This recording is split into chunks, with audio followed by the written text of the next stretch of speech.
Welcome to the Burke Brigade. This is Matthew Burke. I'm here with Jennifer Burke. The Burke Brigade brought to you by the Liberty Daily, your drudge alternative.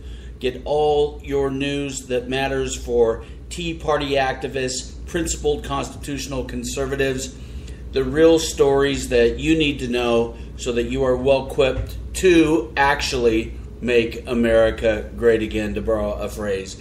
TheLibertyDaily.com, your drudge alternative. So we're going to start straight at the top here. Al Gore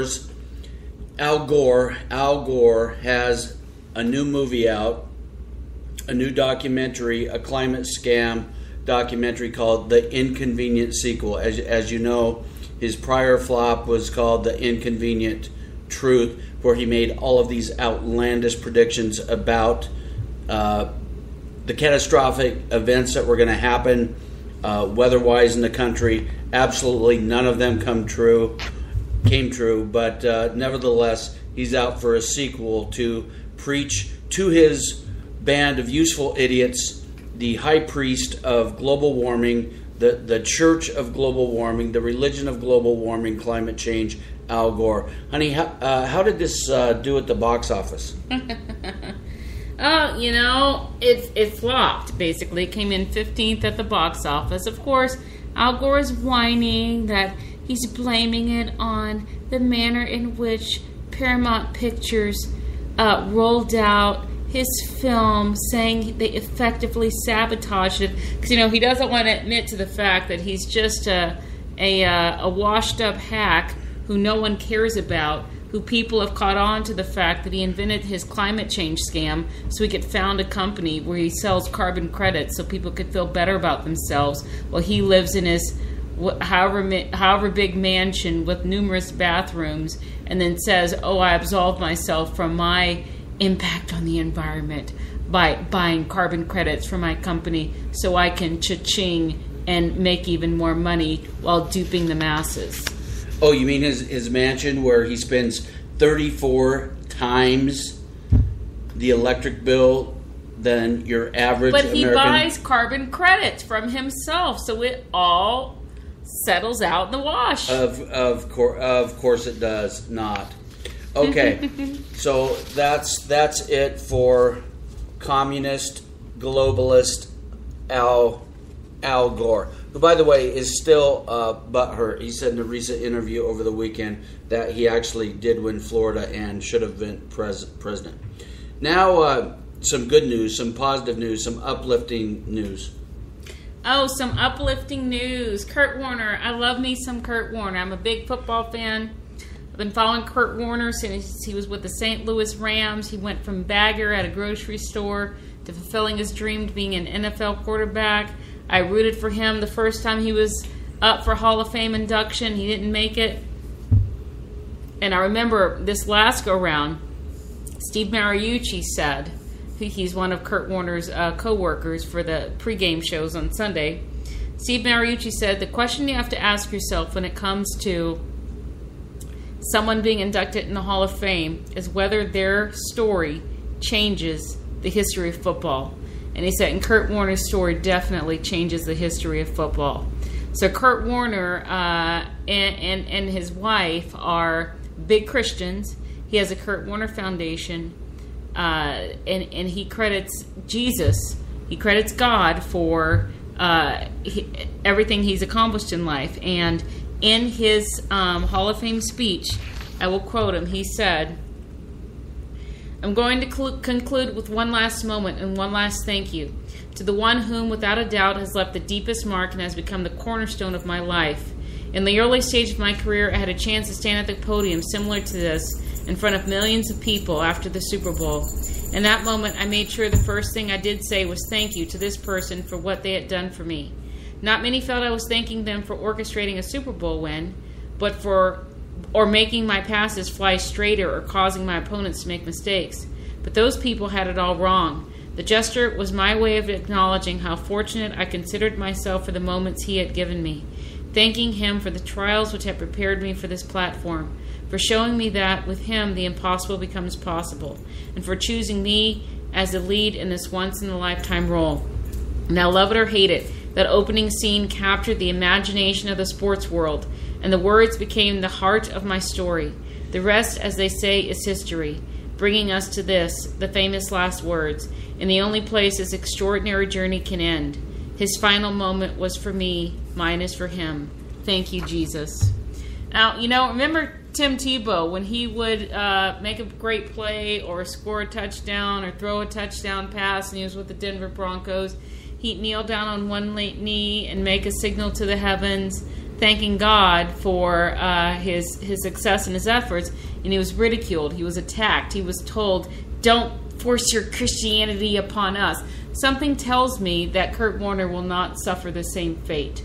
Kurt Warner has proven himself in the football arena and as just an all-around good guy. They attacked Tim Tebow. He was new. He was young.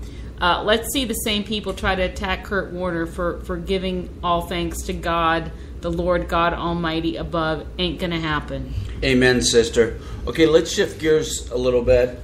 And we didn't really talk about this before we went on the air tonight, Jennifer, but there's a really important race. I believe the date is August 15th, coming up here in Alabama. It's the special election to fill the seat that was made vacant when now Attorney General Jeff Sessions was nominated by President Trump. And what you have in this race is you have two very solid conservatives. You have the Ten Commandments judge, Judge Roy Moore, and then you have very solid conservative Mo Brooks. So, it's great. You have two really solid conservatives. Unfortunately, they're going against each other. One of them has to lose. But there's a third person in the room, and this is the incumbent, Luther Strange, and boy is he. Mm-hmm. He is a Mitch McConnell stooge. Both Judge Roy Moore, the Ten Commandments judge, and Mo Brooks have said they're not going to be, Mitch's rhymes with Mitch. Mm-hmm. And today, Chuck Norris, who has beat the sun in the staring contest and scared Waldo into hiding and counted to infinity twice, by the way, he endorsed Judge Roy Moore in the special Alabama Senate race. And I'm reading from a statement here that was obtained by the Washington Examiner today, and I'm quoting Chuck Norris. Judge Roy Moore is the real deal. He's tough, tested, and has a spine of steel. Judge Moore has never backed down from standing for what is right, and that's exactly what he'll do in the U.S. Senate. That's why the Washington establishment is spending millions trying to defeat Judge Moore. So this Judge Roy Moore, he is a strict originalist constitutionalist who has defied the U.S. Supreme Court twice when it usurped authority that it did not have. And he actually lost his job twice for it, but he was willing to stand on principle. Once was in 2003 and this is where he got the nickname the Ten Commandments judge. The U.S. Supreme Court ruled that you couldn't have the Ten Commandments displayed in government buildings, which is really ironic because I believe the Ten Commandments are in the Supreme Court building something like 30 times on the walls of the Supreme Court. That's how instrumental the Ten Commandments were in crafting the U.S. Constitution and the principles upon, how this nation was founded. But yet you have these leftist courts that look at the Ten Commandments in their own building as they're going to work every day multiple times, but yet they can't do it in Alabama. So he basically gave them the middle finger, and I applaud him for that. The second time was when the Supreme Court, unconstitutionally, any way you look at it, changed the meaning of the word marriage to include whatever. Men versus men, women versus women, whatever. And he said, no, you don't get to do that in our state. we will determine the definition of marriage. So he defined them too. But what's going on in this race that is noteworthy is Mitch McConnell runs this PAC Senate Leadership Fund, and it is running the same kind of dirty ads that they ran in Mississippi to elect another rhino stooge, Thad Cochran, and accuse Chris McDaniel of being racist. And remember that? Mm-hmm. It was shameful. And didn't he run things against Matt Bevin as well? Oh yeah, exactly, governor of Kentucky. But he's doing the same kind of slime ball tactics against Mo Brooks, solid conservative, and Roy Moore, solid conservative. And one of those men need to win this race. Right now, Judge Roy Moore has a commanding lead, and I think it would be perfectly fine just electing him. It would really tick off Obama's Mitch McConnell, and let's just keep Mo Brooks in the Congress where he's doing a really good job. It's too bad two solid conservatives, one of them has to lose, but Judge Roy Moore has been leading every poll that I've seen, at least so far, and so he has a chance to win this race. Okay, let's talk about Maxine Waters. Maxine Waters today was asked this morning if it's time to start. Would you like to finish this? Since you are black. Yes, guys. Last time I checked. In case you've never seen me, this is why my husband refers to me as the liberals' worst nightmare. I'm not only black. I grew up in a working class family with a father and a mother who were still married. A father who didn't go past the 8th grade but went back and got his GED, and large Catholic family, went to Catholic school. And of course I'm a woman, and so by all odds, Democrats think I should look in the mirror and determine I'm a Democrat based upon my background, my skin color, and my gender. Though now gender is a social construct according to the Democrats, so I guess we can't look at that. Yes, but Maxine Waters was asked, and Matthew asked me this earlier, or said this to me earlier. Maxine Waters was asked if it was time to start a black party, and my comment immediately to him was, what the hell is a black party?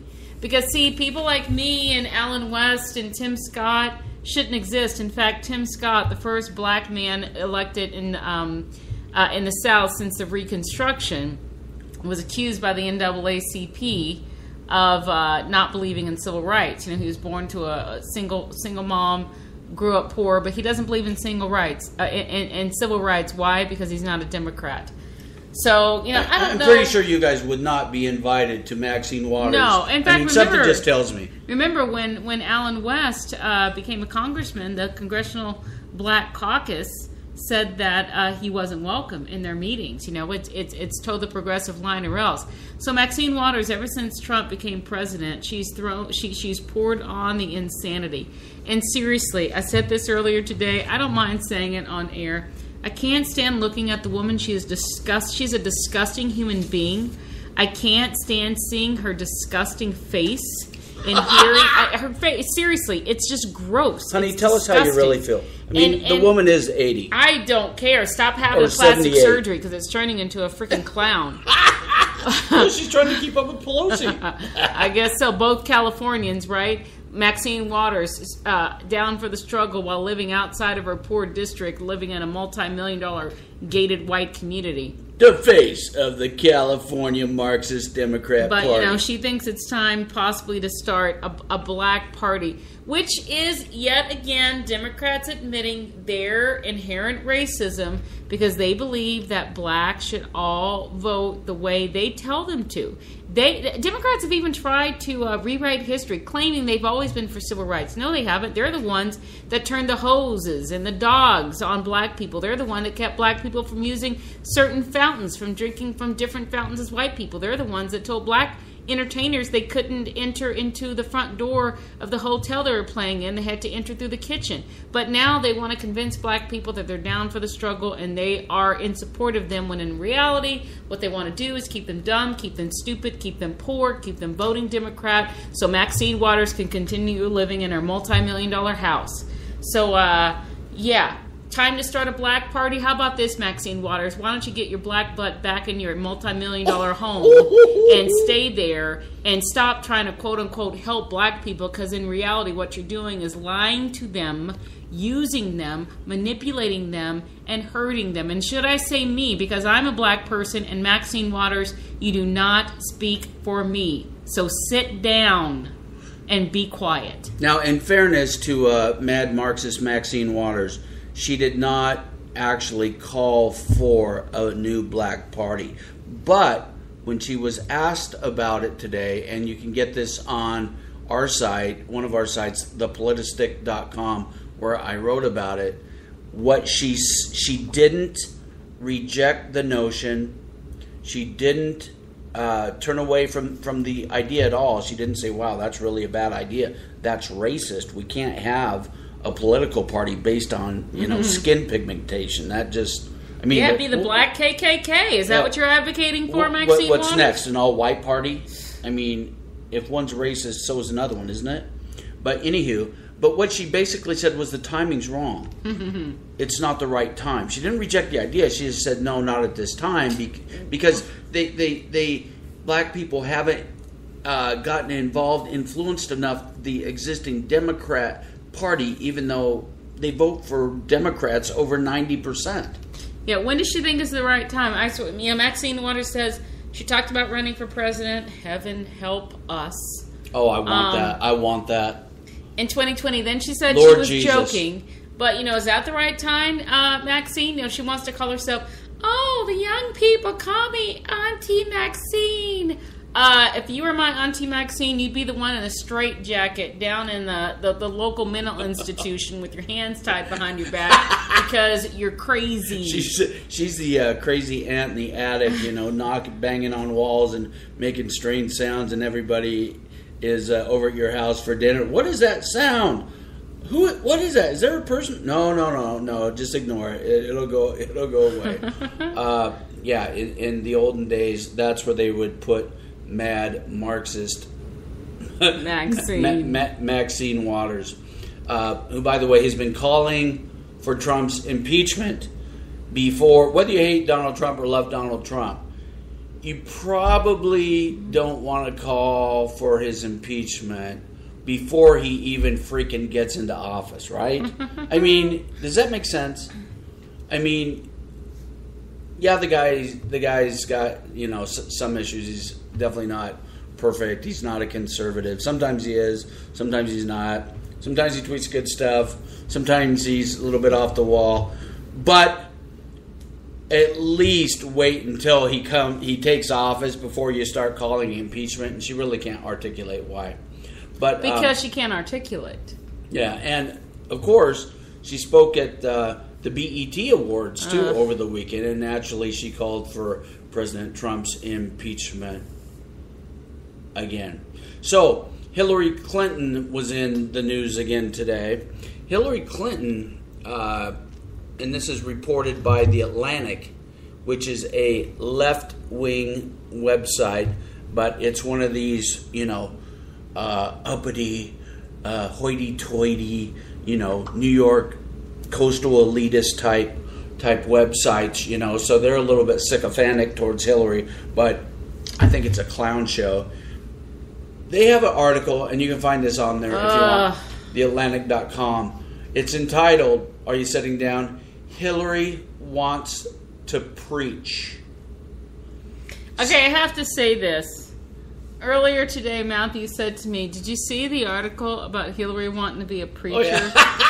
Okay, I'm an avid Andy Griffith Show fan. Yes, I know. I'm black, and I grew up black, unlike Rachel Dolezal, the former NAACP president in Spokane, Washington, who grew up pale-faced, freckle-faced white girl who then wanted to convince the world she's black. I've been black my entire life. I grew up watching Andy Griffith, and so I immediately thought of that episode with Ernest T. Bass talking about a creature. And I was like, what? Hillary Clinton wants to be a creature? Well, she's already there. And Matthew said, no, a preacher. Creature would have fit, too. I would say that'd be more appropriate. But here we go. I'm just going to read a little bit of this to you guys. So Hillary Clinton, I'm reading now actually. Hillary Clinton wants to preach. That's what she told Bill Shalady, whatever, her longtime pastor. Oh my God. Dude, you got some work to do. How does she walk into a church without getting struck by lightning? I mean...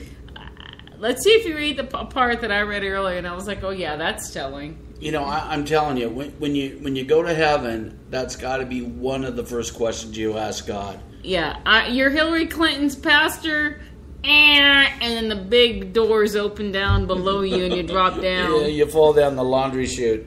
Okay. Anyway, her longtime pastor at a recent photo shoot for his new book about the daily devotionals he sent during the 2016 campaign. Scattered bits of reporting suggest that ministry has always been a secret dream of the two-time presidential candidate. Last fall, the former Newsweek editor, Kenneth Woodward, revealed that Clinton told him in 1994 that she thought, quote, all the time about becoming an ordained Methodist minister. Can you say, what's the word? Not eviction. What do you say when you kick somebody out of a church? I can't think of the word. Excommunication. Yeah, thank you. Can you say excommunication, folks? Yeah, was she thinking about becoming a minister when she was attacking the victims, the victims of sexual assault, sexual misconduct, sexual harassment, rape of her husband Bill Clinton, attacking them as trailer park trash? Oh, you mean her nuts and sluts campaign? Let's Yes. just call them nuts, accuse them of being crazy, and question their morality, not her husband's. Part of that right-wing conspiracy. Okay, so she thought about being a Methodist minister all the time. But, I'm quoting again, she asked him not to write about it though. Quote, it will make me seem too pious. End of quote. Yeah, Hillary, it's a little too late for that.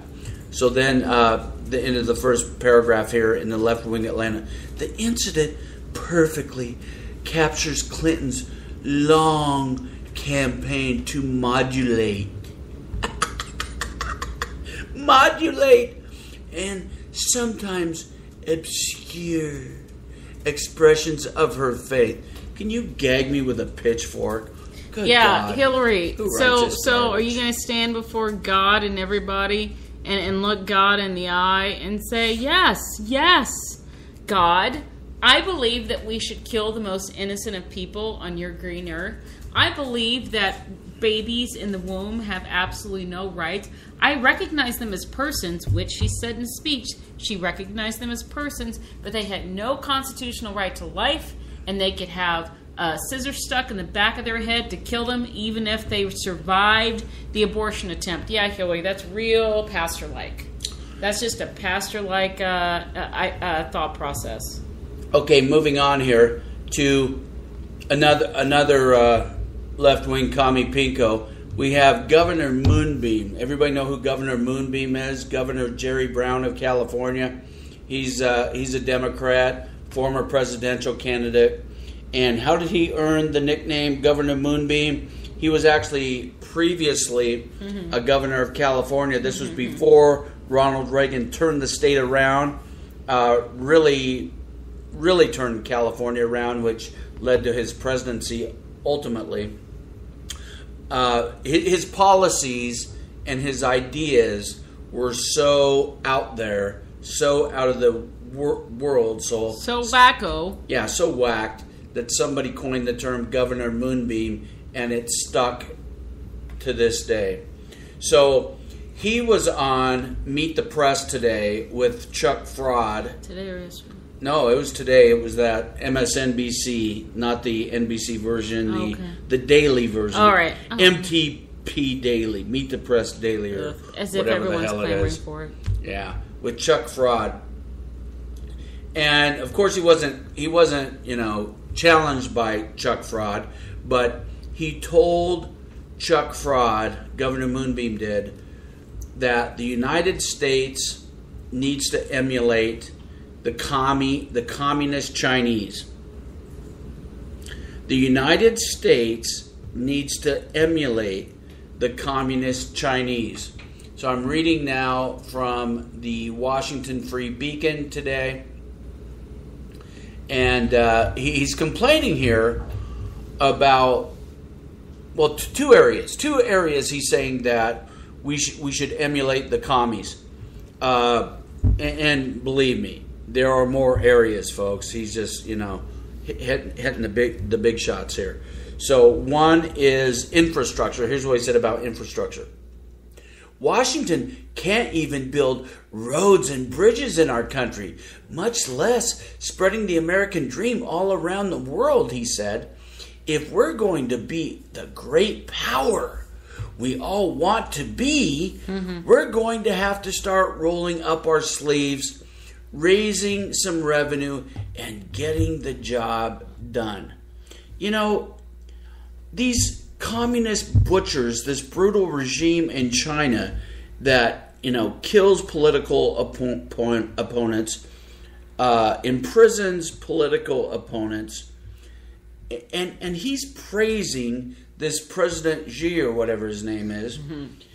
And this reminds me of the useful idiots in the Democrat Party that used to praise, fascist Benito Mussolini because he got the trains to run on time. Or remember when Obama went to China and they showed him what they wanted to show him, and he said, "Oh, their infrastructure is so much better than ours." Right. So he made the trains run on time. Hitler made the trains run on time too. Hitler built great roads too. Yeah, so he could carry the Jews to their ovens, so he could fry them. But the roads were excellent. So can we just be like them? No, Jerry Brown, you're a communist. In a sane world, you would be in a cell not because of your political views, but because you're a traitor. You've committed treason on multiple occasions by pushing communism on this country, which is not in compliance with the U.S. Constitution. You're an enemy of this country. And if you weren't in a jail cell, you'd certainly be in a padded room because you're insane. It makes you wonder what they have in the water in California. I hate to say that, but I mean, you got Jerry Moonbeam Brown, you got Nancy Pelosi, you got Adam. Is it Adam Schiff? Is it Adam Schiff that's from California? Yeah, he's Adam Schiff. You got Maxine Waters. What the heck? I laugh every time I see that California propaganda commercial, encouraging people to go to California. I'm like, why don't you feature Maxine Waters and Nancy Pelosi, believing that George W. Bush, who's been out of office since George W. Yeah, George W. Bush. George W. Bush. Yeah, 2008. Yeah, who's been out of office. She's called Trump Bush numerous times. 3 or 4 times at least. Either she's had too much Botox that's gone into her forehead to as she stands talking about income inequality, wearing a $12,000 blouse, or she's having some issues and needs to retire. But the media will never talk about that. But what are they putting in the water in California with these lunatics? But you know what? I don't even blame them. I blame the people that vote for them. This is on the citizenry of California. They are living under a very strong delusion to vote for these leftist lunatics that only want to enslave them in poverty and, kind of like our dogs that chase around the table when you're having dinner, hoping that you'll drop a crumb, That is the way that Democrats want everybody to be. Utterly dependent on them scraping around for a few crumbs, and then they are the elitists at the top. And that's why they have evolved into the Democrat Party, and the Republican Party sucks too. I mean, with their 7-year broken promise on Obamacare, their leadership, Paul Ryan, McConnell, rhinos, absolute just bums, just unethical bums. But they're not communists. And this Democrat Party, they have been fundamentally transformed by Obama into a party of sexual deviants, sexual perverts, baby killers, and coastal elites. It's an absolute freak show.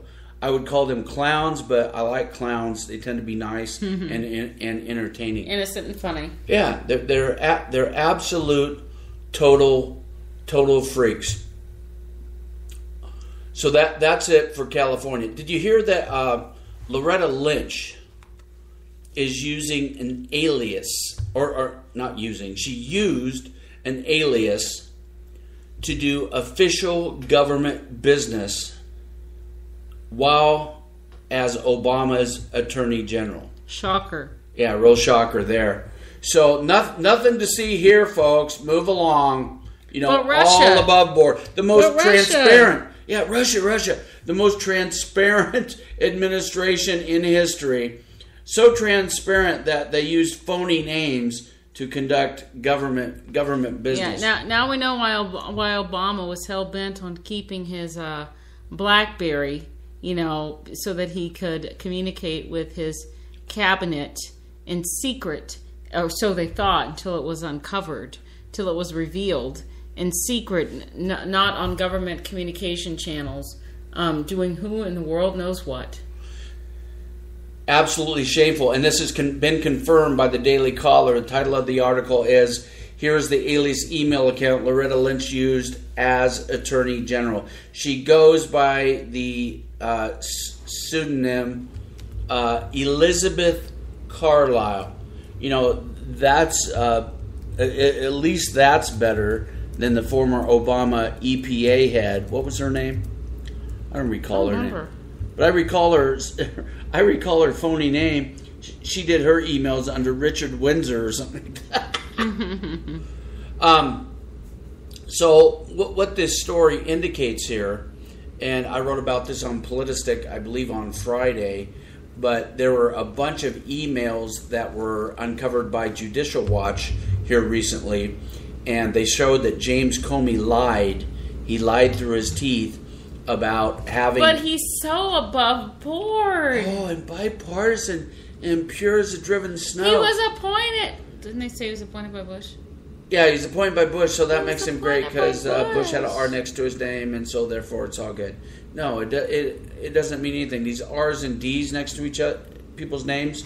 I mean, there are people in the Republican Party more liberal than some Democrats, which is very hard to do. But Judicial Watch initially requested these documents, and Comey at the time said, "Oh no, there's nothing. We don't have anything about that tarmac meeting between Bill Clinton and Loretta Lynch," while Hillary was under investigation by the FBI, and Bill Clinton was Loretta Lynch's boss and gave her break in life, and we don't have any records of anything. Turns out 413 pages of DOJ documents were provided to Judicial Watch. They had to sue for it under a Freedom of Information Act inquiry, and it shows that Comey lied about it,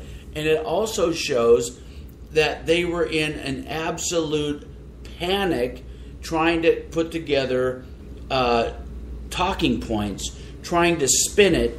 What they came up with was, well, let's just tell them that, oh, it was a chance meeting. You know, this meeting that was undisclosed. The only reason it was brought to the surface was a Phoenix reporter happened to be there and caught it, and then they couldn't lie about it, or they would have lied about it. And let's just tell them that they were going to discuss golfing grandbabies. They were both riding on private planes, and they just decided to leave their planes parked there and hold back on their departure times so they could get together and talk about grandbabies and golf. So let's just say it like it is. They weren't trying to craft a spin. They were trying to craft lies. Outright blatant lies, because that's how little respect they have for the American people. Period. In Obama's words, period. Okay, so today, Chicago Mayor Rahm Emanuel, Chicago headquarters for the Communist Party USA. Not surprising. But that's a coincidence. He launched a lawsuit against the federal government because President Trump had threatened to withhold funding to cities that cities get because of sanctuary, because President Trump threatened to withhold funding because Chicago is a sanctuary city, in that they harbor illegal aliens, people that are in this country illegally and breaking federal law, but yet Chicago still wants federal money. And so Trump is suing. Now, it was really great. Trump is being sued. What? Trump is being sued. Right. Yeah, or the federal government is being sued by Rahm Emanuel, who is, Rahm Deadfish. Deadfish Emanuel, yeah. A big lefty. He's a veteran. He's a part of the Chicago corrupt machine. Former Obama chief of staff. Yeah, and before that, he was in the Bill Clinton administration, just as corrupt as hell. But I got to hand it to her. I know she's an admitted liberal, but this Ebony K. Williams on the Fox News specialist today, who was like, she wasn't the co-host, she was the host, because we know where Eric Bolling is. We won't go into that. But she's not a Democrat Party hack. And even though she's a liberal, she's not afraid to call out fellow Democrats where they're wrong. And she said that Rahm Emanuel is, and I'm quoting here, political scum. And that is the reason why we have Donald Trump, a non-politician, the first president in American history who wasn't a prior politician or somebody from the military. And I wrote about that today on thepolitistic.com. And she said Emanuel epitomized the political double talk, corruption, the failed leadership that led many in our country to, for the first time, elect a non-politician or military person into the White House. Yes, Trump is largely our president because of political scum like Rahm Emanuel. And I can't stand that Emanuel's failed leadership is contributing to the destruction of families and communities throughout the city of Chicago. Now, that's from a liberal. So if you got a liberal calling you political scum, you might want to look in the mirror. Now, she went on to say that while she thinks he's political scum, he has a good case. He might have a good case. But, I'm old enough to remember that in the 1970s, for example, Democrat Jimmy Carter, he used the threat of withholding highway funds in order to coerce states to implement the peanut farmer? Yeah, the Democrat peanut farmer. Oh, my God. To implement, the worst president in American history before Obama. Yep. To implement his tyrannical, and I do call it tyrannical, 55 mile an hour national speed limit, which were terrible times, by the way, because of the so-called government-created energy crisis. And there are many other examples of that where the government has threatened to withhold federal money in order to get states to go in line. So I don't know. I remember those times vividly. As you know, my first car was a 72 Chevelle Super Sport, and I had a hard time complying with that 55 mile. You couldn't drive 55, in the words of Sammy Hagar. No. I mean, that was totally wrong. So regardless of whether there's a case there or not, it's pretty delicious to see a liberal. I would say a common sense liberal. Perhaps they should have Zeke Emanuel, Fox News' latest contributor. Why the hell are they on to debate Ebony about this? Wouldn't you love to see that? Why the hell are they paying him? No clue. It just makes no sense. Despicable. I mean, one of the architects of Obamacare. Yeah, let's cut him a check. No, these people are our enemies. They're enemies of our freedom. They're enemies of the Constitution. They do not need to be given a megaphone to spew their anti-American hate. They need to be, turned off. They need to be turned off and called out for the anti-American types that they are. We would like to thank you for tuning in. This is the Monday, August 7th. This is our third episode of the Burke Brigade, brought to you by thelibertydaily.com. Thelibertydaily.com, your drudge alternative. We will see you tomorrow, God willing. God bless you.